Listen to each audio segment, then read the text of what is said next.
I need somebody help, not just anybody help. You know I need someone help.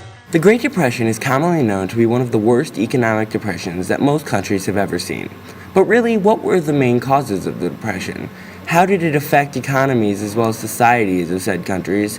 What were some of the similarities and differences between each country's response to the Depression? And how did FDR's New Deal play an important role in the Great Depression? The critical point in the causes of the Great Depression came when banks began to loan money to stock buyers. The buyer would eventually be expected to pay the bank back. This was called buying on margin. This was the first cause. The problem with this was if the stocks were to lower in value, the banks would be left near worthless, and the stock buyers would have lost it all in the crash with no money to pay the banks back. The Great Depression had a large impact on the 1930s American society. One of the largest societal problems came in the form of husbands abandoning their family.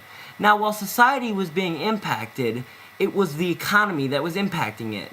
Economically, it was almost impossible for men to find jobs. Now, this had a societal impact in that the men felt ashamed that they were forced to take charity. It was a psychological feeling of failure that drove men to abandon their family. One of the ways that the American Depression became a global depression was because of a trading tariff known as the Smoot-Hawley tariff.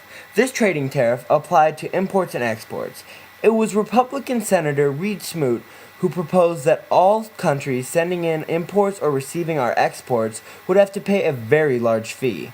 By putting this tariff in place, we caused foreign countries to cut off all sources of trade with the United States, thus further harming our already fragile economy. Many other countries also decided to put up their own tariffs, thus causing their economies to come under depression.